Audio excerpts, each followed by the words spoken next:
Whales are magnificent creatures. Sadly, even in death they can pose unexpected dangers. Dead whales can explode. This is not science fiction.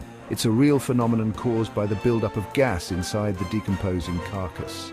Imagine a giant balloon inflating until it bursts. That's what happens to a whale. The pressure inside the whale's body increases as decomposition progresses.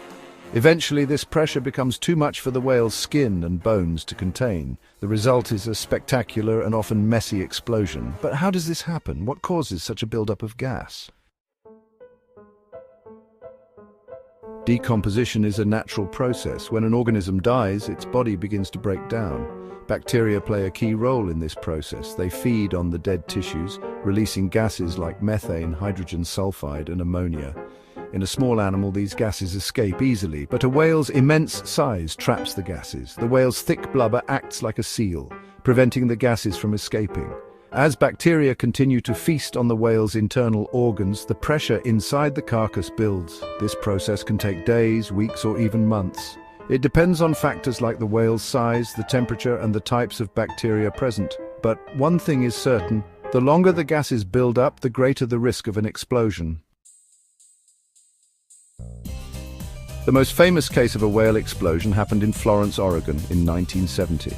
A 45-foot sperm whale washed ashore. The smell was overwhelming. People were curious, but they also wanted the carcass removed. The authorities decided to use dynamite. They thought it would break up the whale into smaller, more manageable pieces. The explosion sent whale parts flying hundreds of feet. Cars were damaged. Onlookers were showered with blubber and whale flesh. The incident became a legendary example of what not to do with a beached whale. It highlighted the incredible force that can build up inside a decomposing whale carcass.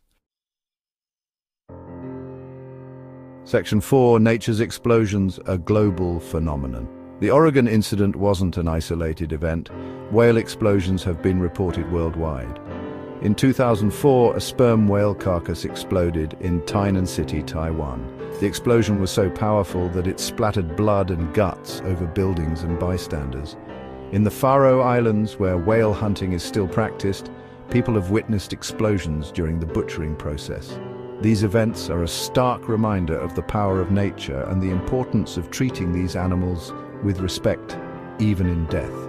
While these explosions can be dangerous, they are also a natural part of the ecosystem. The nutrients released by the decomposing carcass provide food for scavengers and fertilize the surrounding environment. Section 5. Preventing whale-sized explosions, modern solutions. Scientists have learned from past mistakes. Today there are safer ways to handle whale carcasses. One method is to puncture the carcass and release the gases slowly. This is a delicate operation that requires specialized equipment and expertise. Another approach is to tow the carcass out to sea, allowing it to decompose naturally far from populated areas. This method has its own risks, as currents can carry the carcass back to shore. No matter the method, dealing with a decomposing whale is a challenging task. It requires careful planning, specialized knowledge, and a healthy dose of caution. These events remind us that nature is powerful and often unpredictable.